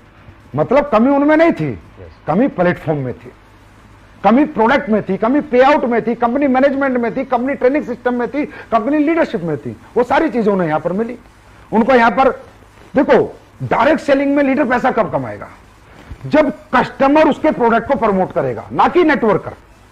कस्टमर, मुझे डायबिटिक प्रॉब्लम है, मुझे प्रोडक्ट से फायदा हुआ, मैंने अपने 4 दोस्तों को बोला भाई डायबिटीज का प्रोडक्ट लेना है, एसएलपीएस का ले लो, बड़ा अच्छा प्रोडक्ट है। मतलब जो बिजनेस नहीं कर रहा है वो भी हमारा बिजनेस कर रहा है, तभी तो पैसा कमाएगा, तभी तो एक्सपोनेंशियल ग्रोथ होगी, तभी तो। अब क्या हुआ, ना तो मुझे उसे ट्रेनिंग देनी पड़ी, ना 8 स्टेप, ना 12 स्टेप, ना 13 स्टेप, ना कोई मोटिवेशन देना पड़ा। उसको तो पता ही नहीं चला कि मैंने तो प्रोडक्ट ही दिया था ना, उसको तो यही नहीं पता डायरेक्ट सेलिंग है। डायरेक्ट सेलिंग क्या है, प्रोडक्ट ही दिया था ना, और उसने 5 आदमी को प्रोडक्ट बिकवा दिया, लीडर ने पैसे कमाए। हाँ है ना? तो सबसे बड़ा रोल होता है प्रोडक्ट का। फिर प्रोडक्ट के बाद पे आउट, कि प्रोडक्ट कितना ही अच्छा क्यों ना हो, अगर आपको पे आउट अच्छा नहीं मिलेगा तो बेचोगे कैसे? पेट्रोल चाहिए, मोबाइल का बैलेंस चाहिए। फिर होता है मैनेजमेंट, फिर होते है टॉप लीडरशिप। तो आज कंपनी की हमारी जो टॉप लीडरशिप है उसको सल्यूट है मेरा, कि वो इतने अच्छे, इतने ईमानदार लोग हैं। महिपाल सर जैसे, रामवीर सर जैसे, शिव कुमार जी जैसे, कुणाल जैसे, दलीप जैसे, अमित दुबे, अनुज जैसे अच्छे लोग हैं कि इन लोगों की जो लीडरशिप है वो लाजवाब रही है। और हमारी कंपनी का केयरिंग नेचर जो है, पता नहीं मैं कितनी केयर आप लोगों की करता हूं वो आप लोग जाने, पर मेरे लिए एसएलपीएस का हर एक सदस्य अपने परिवार से बढ़कर है, अपने बच्चों से बढ़कर है। तो कंपनी का केयरिंग नेचर होना चाहिए, यूज एंड थ्रो का सिस्टम नहीं होना चाहिए कि सालों को इस्तेमाल करो, माल कमाओ, फिर लात मार दो। वो हम कभी नहीं करते, वो काम हम कभी नहीं करते, ना करते थे। तो ये सारे कारण है सर। सर, एक मोहन आंजना भीनमाल है, इन्होंने पूछा है क्या कंपनी जिंदगी भर चलती रहेगी, हम कैसे आश्वस्त रहें, और आप अपनी फ्यूचर प्लानिंग और विजन बताना चाहेंगे? देखिए, कंपनी जिंदगी भर चलती रहेगी, ये आप ये सवाल मुझे आपसे पूछना है कि आप चलाते रहोगे? आप लोग चलाते रहोगे तो चलती रहेगी। भाई कंपनी कभी बंद नहीं हो सकती, कभी भी बंद नहीं हो सकती। 2-3 कारण है महिपाल सर। नंबर एक कारण, जब कंपनी का प्रोडक्ट बिकना बंद हो जाए तो क्या हमारा प्रोडक्ट बिकना बंद हो सकता है? सर, इसकी डिमांड बढ़ेगी। क्लियर है? लॉकडाउन में टर्नओवर ज्यादा हो रहा है तो आगे तो बढ़ना ही है। क्लियर है? टॉप के प्रोडक्ट है, आज लॉकडाउन में तो हमने रिकॉर्ड तोड़ दिए। बिल्कुल। ठीक है। उसके बाद गवर्नमेंट के टैक्सेस खाएंगे, गवर्नमेंट बैन करेगी, तो गवर्नमेंट के टैक्सेस एसलीपीएस के जिसका दिल करे, अगर कोई हमारी कंपनी में सीईओ सीएसओ, जाइए भैया ऑनलाइन देखिए हम टीडीएस टाइम से देते हैं नहीं देते, जीएसटी देते हैं नहीं देते, क्या गवर्नमेंट का 5 पैसा हमने रखा है। बड़े बड़े अच्छे प्रोफेशनल लोग हमारी कंपनी में ज्वाइन है, खुद जाके चेक कीजिए। अगर गलत मिलते हैं सर आप फोन करके बताइए, संजीव कुमार सर आप झूठ बोलते हो कैमरे के सामने बैठ के। 1 भी रुपया गवर्नमेंट का आज तक मैंने नहीं रखा, पहले देता हूं 2 दिन पहले। तो गवर्नमेंट का पैसा नहीं रखूंगा तो गवर्नमेंट मुझे कभी डिस्टर्ब नहीं करेगी। जो डायरेक्ट सेलिंग के रूल्स हैं वो सारे हमारी कंपनी में फॉलो होते हैं, इसलिए हमारी कंपनी थोड़ी स्ट्रिक्ट है। आपने देखा होगा केवाईसी प्रोसेस, ये प्रोसेस, वो प्रोसेस, ज्वाइनिंग प्रोसेस सब स्ट्रिक्ट है। क्यों? पूरे 100% रूल फॉलो करते हैं गवर्नमेंट का, कंज्यूमर अफेयर्स का।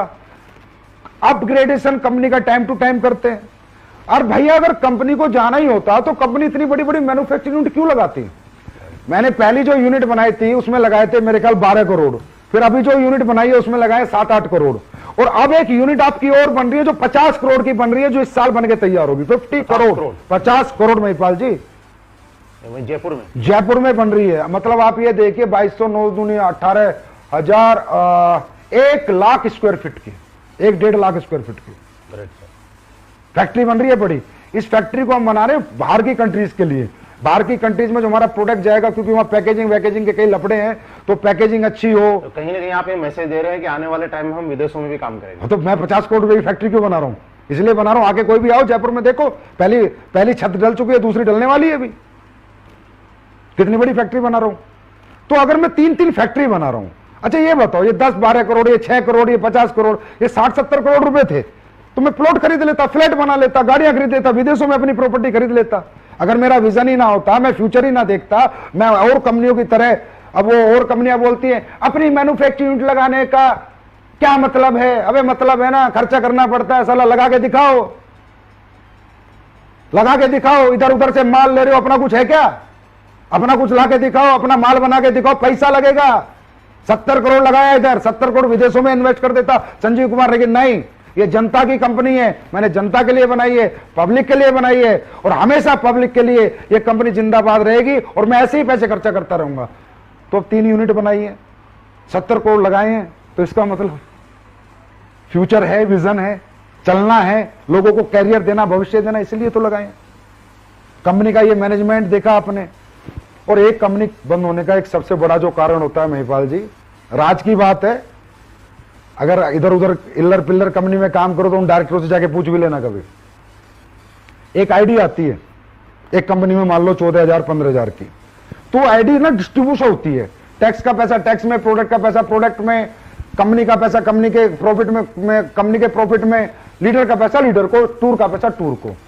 जो कंपनी पब्लिक का पैसा खाने लग जाती है उसका बंद होना निश्चित है। और 99% ये झोलर कंपनी जितनी है 99% खाती हैं। जो आजकल के बच्चे खोल के बैठ रहे हैं ना, इनका यही काम है, क्योंकि पैसा आता बहुत है, बैंकों में बड़ा पैसा दिखता है, और ये कहते तो हमारा ही है, देना तो है ही नहीं।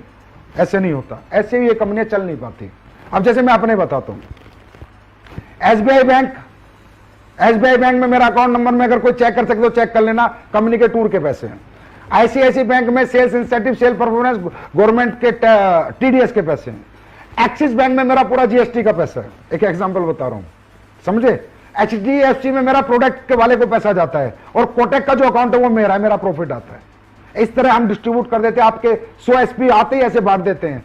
हमारे पैसे पे हमारा हक होता है, उससे हम डेवलपमेंट करें, उससे हम फैक्ट्रियां बनाएं, लेकिन आपके पैसे को हम टच नहीं करते। जिसका दिल हो जब आके अकाउंट देख लेना, इतना ओपनली कोई बात नहीं करेगा। सर एक चीज है, किसी ने बार बार लिखी है कि आप स्टेज के माध्यम से, मीटिंग्स के माध्यम से कहते हैं हमारे इथिक्स है, वैल्यूज है, प्रिंसिपल है। मैं आज पब्लिक के लिए सामने ये जानना चाहता हूं कि आपके ऐसे कौन से इथिक्स हैं, वैल्यूज है, प्रिंसिपल है, बाकी लोगों से आपको अलग करते हैं, बाकी लोगों से अलग क्या माने? किस मूड में आए हो आज आप ये बताओ पहले। मैं सिर्फ लोगों के ही सवाल लेके आया हूं। सारे मतलब आप पूरी पोल पट्टी पे आ चुके हो आज तो। हाँ? मौका कभी कभी मिलता है।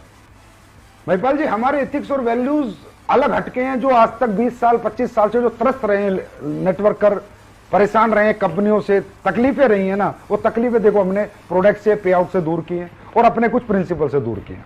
जैसे मैं एक पहला प्रिंसिपल बताता हूं, आप कई कंपनियों में देखोगे पूरा स्ट्रक्चर का स्ट्रक्चर शिफ्ट हो जाता है एक सीनियर अपलाइन के कहने से।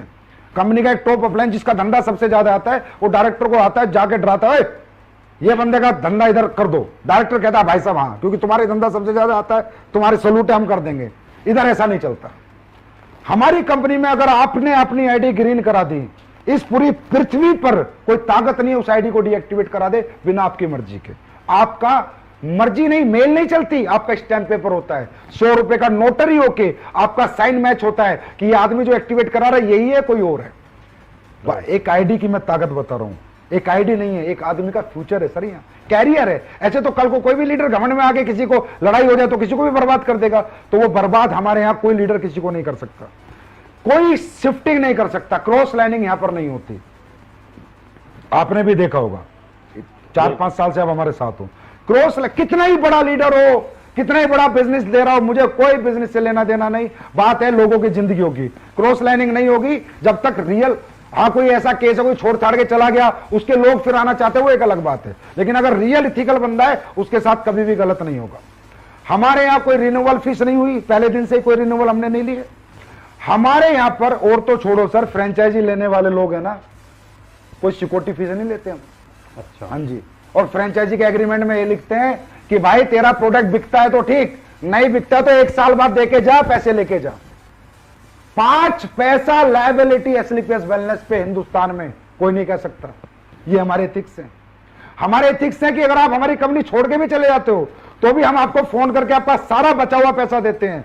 अगर आप टूर पे, तो अगर मान लो आप छोड़ के चले गए, हम तो आपको टूर पे नहीं लेके जाएंगे, लेकिन टूर का पैसा देंगे आपको बुला के। भाई साहब आप चले गए, आपको हमारी कंपनी अच्छी नहीं लग रही, आप दूसरी कंपनी में चले गए, भाई साहब आपने हमारे यहाँ जो मेहनत करी है ना, आप अपना मेहनताना लेके जाओ, कोई बात नहीं, आप चले गए, आपका हमारे साथ दिल नहीं लग रहा, पर हम आपका हक का पैसा कभी नहीं खाएंगे। ये एसलीपीएस है सर, ये एथिक्स है, ये प्रिंसिपल है, ये वैल्यूज है हमारी, जिनके साथ कोई कॉम्प्रोमाइज नहीं होता। आपको पता है आप कंपनी के टॉप अचीवर हो, क्या रियली आपने कभी प्रयास किया किसी की क्रॉस लाइनिंग कराने का? नहीं कभी किया मन में? क्योंकि आपको पता हो ही नहीं सकता। तो आपने तो खैर, आप तो बहुत अच्छे आदमी, आप तो कर ही नहीं सकते, लेकिन और बहुत लीडरों ने प्रयास किया, लेकिन उन्हें रास्ते में नेगेटिव रिजल्ट। नहीं हो सकता भाई।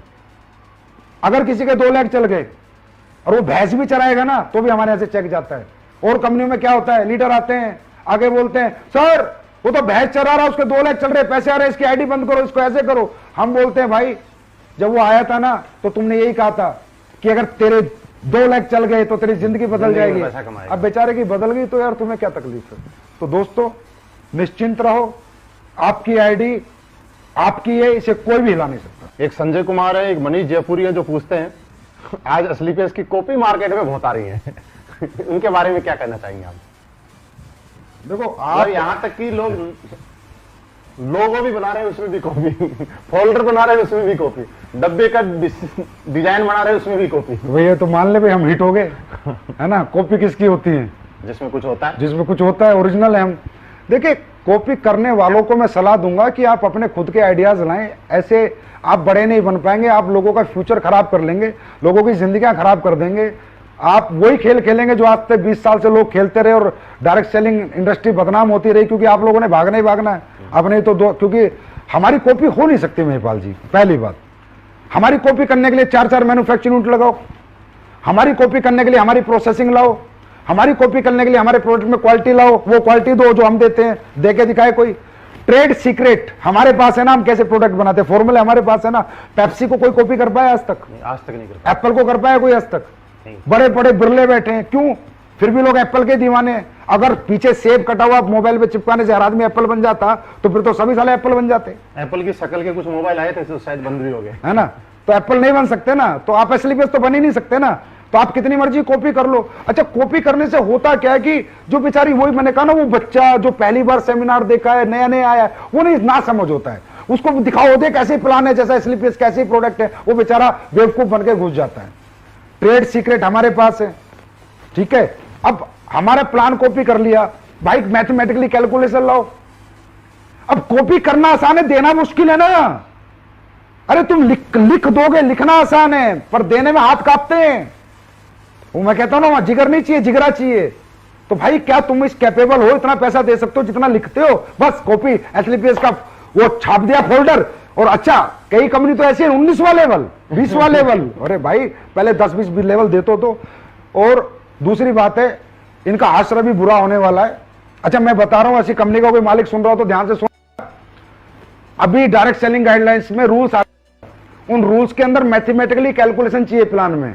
उन रूल्स के अंदर बहुत सारी चीजें आ रही जो तुम लोग फॉलो नहीं कर रहे, ना तुम कभी कर सकते।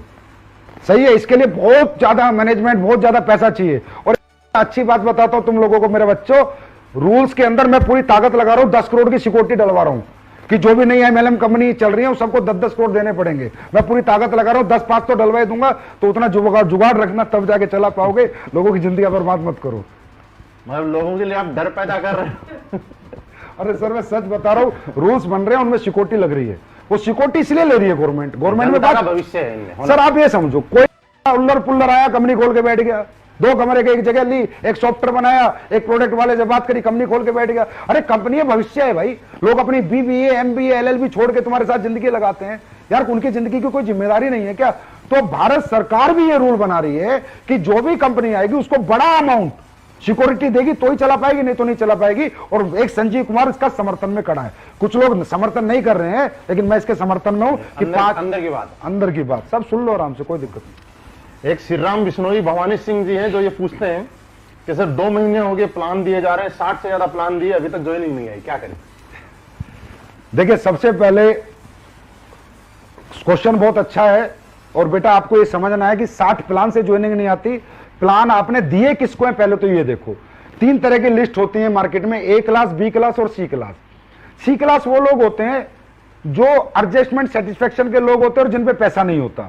एक होती है B क्लास जिन पे थोड़ा पैसा होता है, और A क्लास वो होती है जो आपके प्रोडक्ट को और आपके प्लान को अफोर्ड कर सकती है। तो कैटेगरी ऑफ लिस्ट अपनी पहले सुधारो।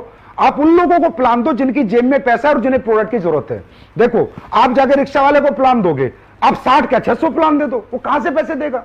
उसे ना जरूरत है ना उसकी जेब में पैसा है। तो पहले आप अपनी लिस्ट को फिल्टर करो। आप अपने ऐसे लोगों के पास जाओ जिनकी जेब में पैसा हो और जिन्हें जरूरत हो।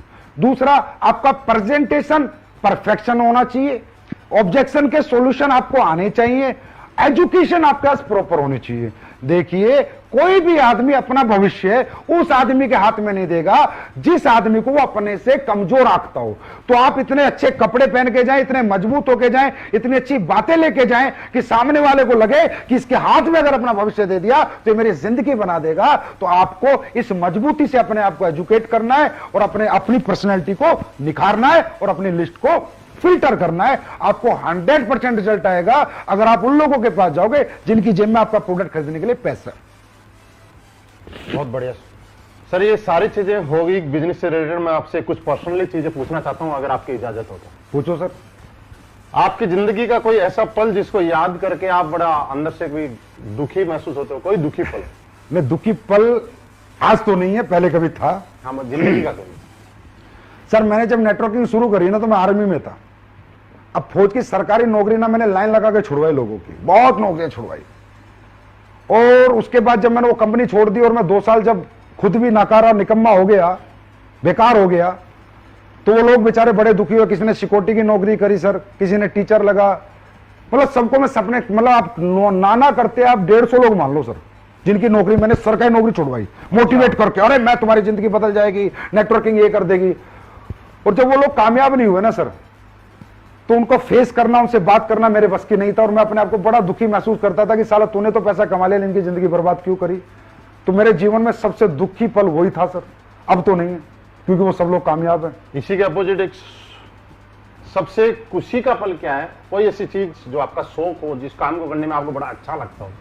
मेरा सबसे सुखी पल यही है कि जितने लोगों को मैंने जीवन लगाया वो कामयाब हो गए, और सबसे अच्छा सुख मुझे मिलता है तो जो लोग मेरे को डीपली जानते हैं वो बता सकते हैं, लोगों की सेवा करने में मिलता है, लोगों को प्यार बांटने में मिलता है, किसी दुखी की मदद करने में मिलता है, किसी गरीब की मदद करने में मिलता है। शायद ऐसा कोई व्यक्ति ना हो जिसका मैसेज मेरे फोन पे और उसकी मैंने मदद ना करी हो आज तक। मतलब मुझे जनता की भलाई में मतलब जो मजा आता है वो किसी में भी नहीं आता।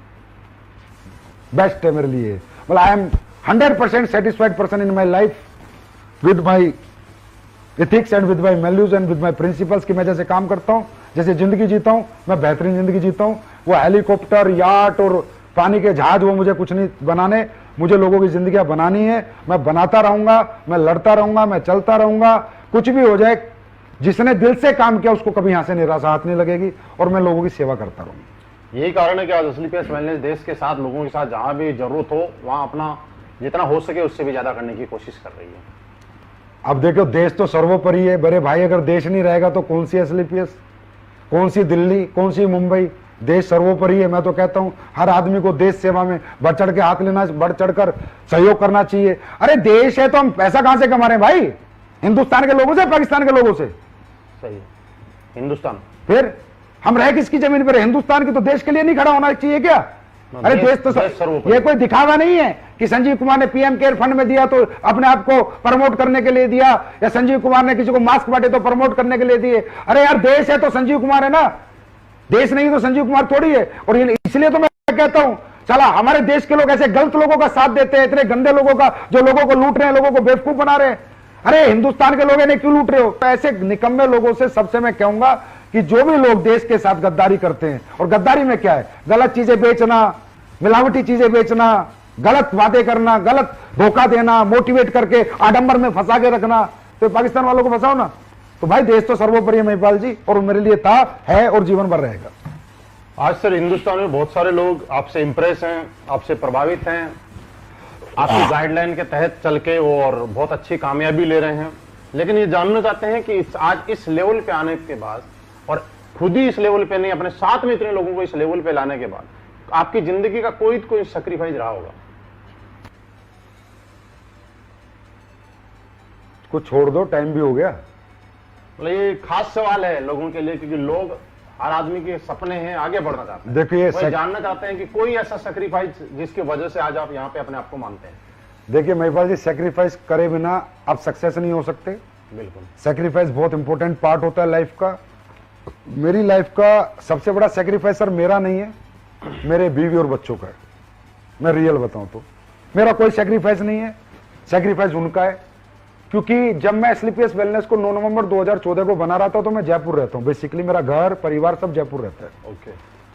तो जयपुर में हमारे घर में मीटिंग चल रही थी, तो मैं मेरी वाइफ से बोला कि यार ऐसे ऐसे कंपनी बनानी है, लोगों का अपना भविष्य और लोगों का भविष्य, अपना भी भविष्य था, अपना भी लालच था, और लोगों का भविष्य के लिए एक अच्छी कंपनी बनानी है और उसको दुनिया की नंबर 1 कंपनी बनानी है, चलाना, मेहनत करनी है।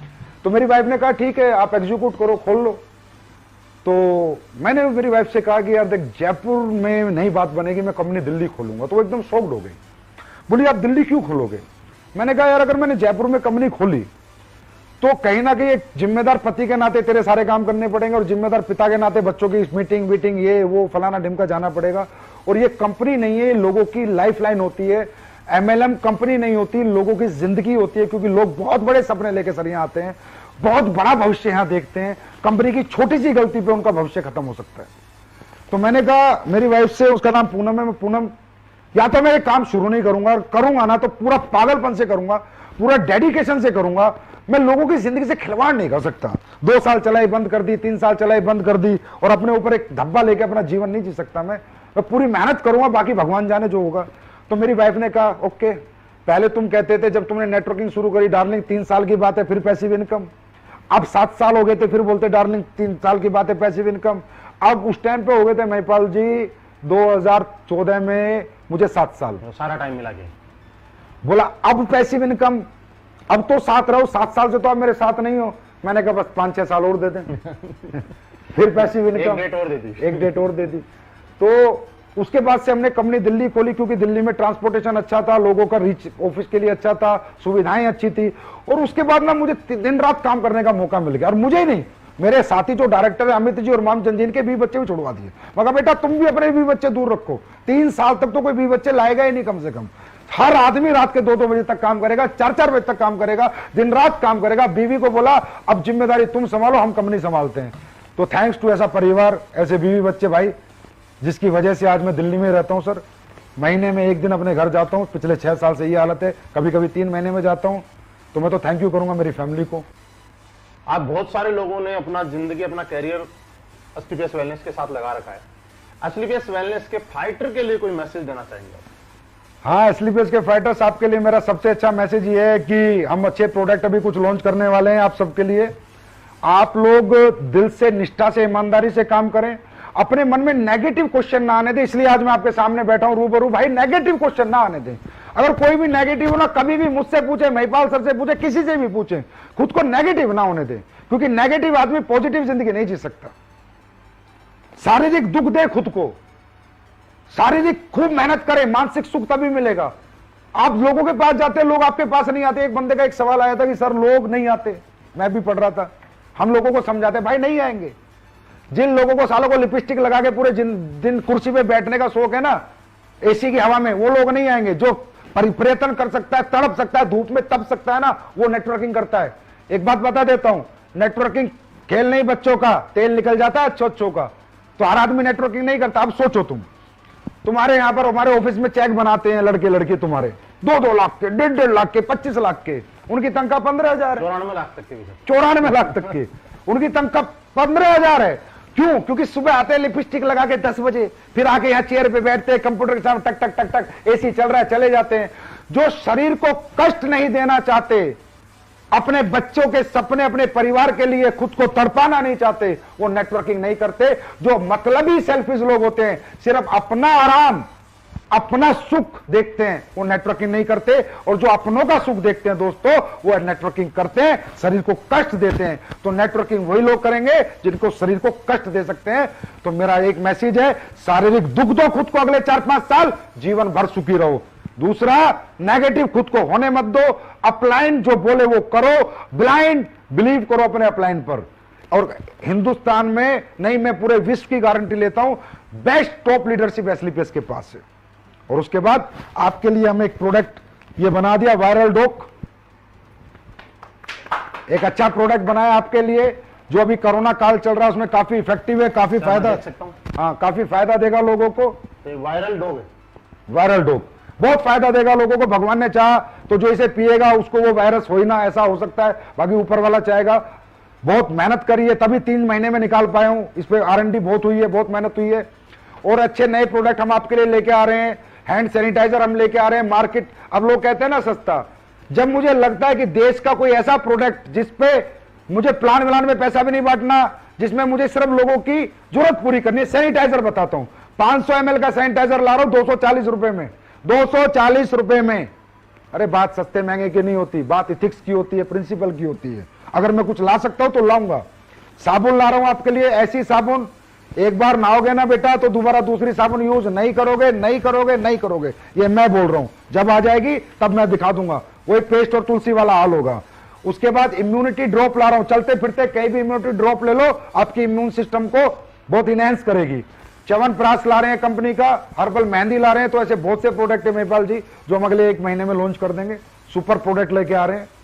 और दूसरा, हम लोग अभी 15 जुलाई से और 15 अगस्त तक एक मुहिम चला रहे हैं कि जितनी भी 27 एसपी की आईडी, चाहे कंपनी से ग्रीन हो चाहे अपना फ्रेंचाइजी से ग्रीन हो, सबको 2 सर्जिकल 3 प्लाई मास्क हम फ्री देंगे।